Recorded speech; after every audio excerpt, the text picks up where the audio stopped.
James Cleveland Owens, born a sharecropper in rural Oakville, Alabama, on September 12, 1912, along with 6 brothers and 3 sisters. When Owens was just 9 years old, his family moved to Cleveland, Ohio, in an attempt to give the family a better life. Throughout all the racism that African Americans faced at that time, his family was no different. Owens excelled in school and athletics. Quickly, Charles Riley, his gym teacher, recognized the natural ability Jesse showed and encouraged him to run more, and he did what he was told. In 1930, Owens enrolled at East Technical High School. At East Tech, Owens dominated nearby high schools. Throughout all this growing fame, he met his dream girl. Her name was Mary Ruth Solomon. They went on to have a baby girl named Gloria in 1932 and get married in 1935. By now, he was trying to balance a family and train. Money began to get really tight, but Owens somehow managed to keep his family fed and clothed. The next year, in the fall, Owens enrolled at Ohio State University. His coach was former Ohio State track star Larry Snyder. There at Ohio State, Owens won many races, and his fame grew across the nation. At the Big Ten Championship of 1935, Owens broke 4 world records in approximately 45 minutes, all while having an injured back. After all the success at Ohio State, Owens began to train for the Berlin Olympics. As the games grew closer and closer, Owens became more and more unsure about what he was to do.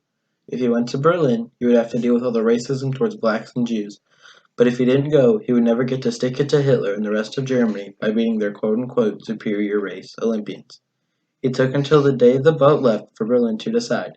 It was then when Owens decided to take a stand against racial injustice, so he packed his bags and headed for the boat.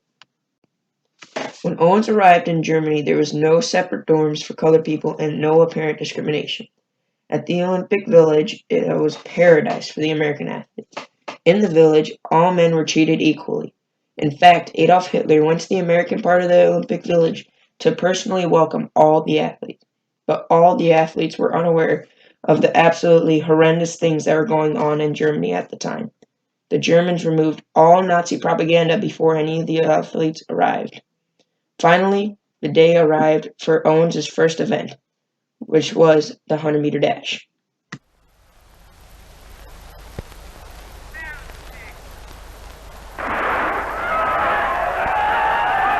Owens is ahead.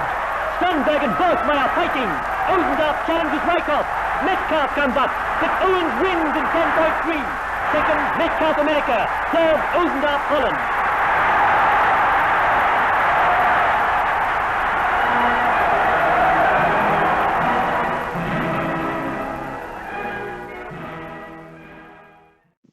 Owens won gold with a time of 10.3 seconds, equaling the world record and beating out teammate Ralph Metcalf, who took silver, and German runner Erich Bolkmeyer, who did not even place. It was a glorious moment for Owens being able to represent his country and have all the hard work pay off. It was then that the incident with Hitler refusing to shake the Negro gold medal winner's hand and leaving the site. Owens' next event was the 200-meter dash. In the qualifying round, he came in second place to teammate Mac Robinson. You may know Mac Robinson's son, Jackie Robinson.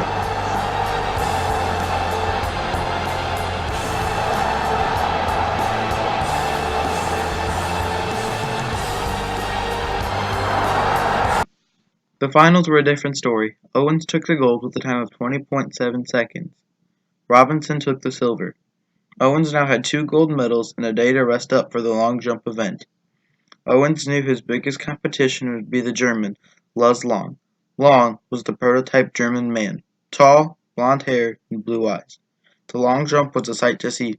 Owens fouled 2 out of his 3 jumps in the qualifying round, while the favorite Long qualified on his first jump. Und dem schnellsten Läufer der Welt, Jesse Owens, zugespitzt.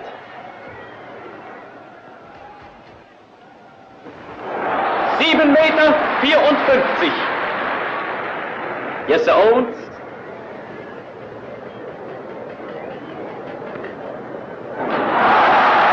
Meter 74.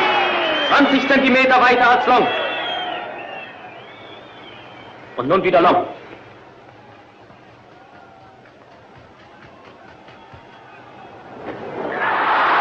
Meter 84. Der Deutsche führt. Owens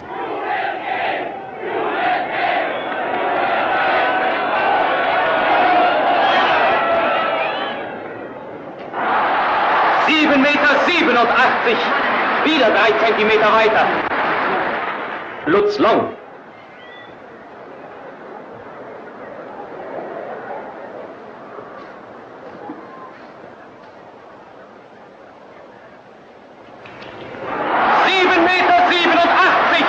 So weit wie Owens. Neuer Europarekord.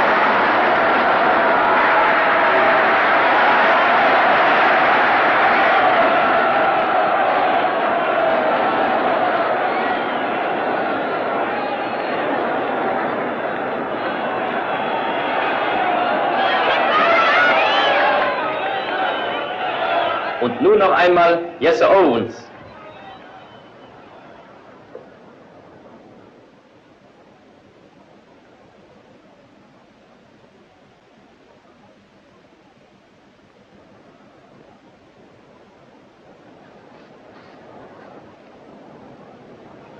Meter 6!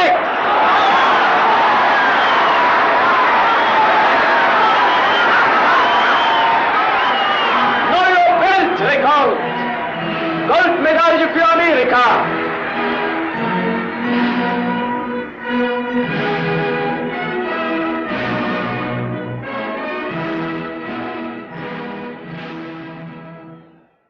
The finals were nail-bitingly close. The two competitors were going back and forth matching each other. Finally, Owens prevailed with a jump of 8.06 meters. Owens had 1 gold.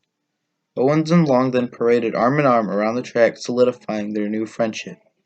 Sadly, Long died on July 14, 1943 in San Pietro Collerenzo, Italy during World War II. Now it was Owens' turn to cheer on his teammates. At the last second, the American track coaches took the two Jewish runners out, Marty Glickman and Sam Stoller, off the 400 relay and replaced them with Owens and Metcalf. Owens did what he was told, and he ran the 4x100 meter. The U.S. Olympic team won gold, and Owens gained his 4th medal. 4x100 Meter Staffel, Männer. In die Entscheidung sind gekommen Argentinien, Deutschland, Holland, Amerika, Italien, Kanada. Owens, der schnellste Mann der Welt, der erste in Amerikas Staffel, geht spielend in Führung. Vorbei am Italiener Mariani. Erster Wechsel. Metcalf hat den Stab. Steigert vorbei an Hamburg, Kanada. Gibt im zweiten Wechsel an Draper. Und Draper fliegt davon. Schon ist er weit voraus. Eine gewaltige Kurvenfahrt vergrößert den Abstand. Dritter Wechsel. Letzter Wechsel mit Frankie Wyckoff. Er rast dem Sieg entgegen. Erster Amerika in neuer Weltrekordzeit von 39,8.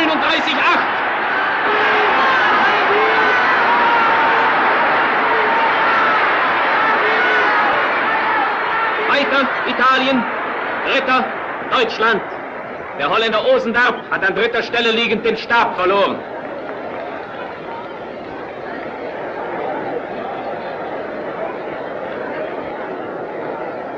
Owens had achieved his lifelong dream and made his family and his race proud. All of the fame and glory transferred over to the States when Owens arrived back. All the celebrity treatment was sadly short-lasting. Owens and the colored Olympians were not invited to the White House, alongside the other Olympians. Life went back to normal after the Olympics, as if nothing had changed. Owens struggled to find a steady career. Owens tried to never let it affect his wife and 3 daughters, but that was close to impossible. He bounced from job to job and even raced a horse. Then he found motivational speaking. Motivational speaking just really seemed to click for Jesse. He was inspiring kids to follow their dreams. Owens pursued motivational speaking until his death on March 31, 1980.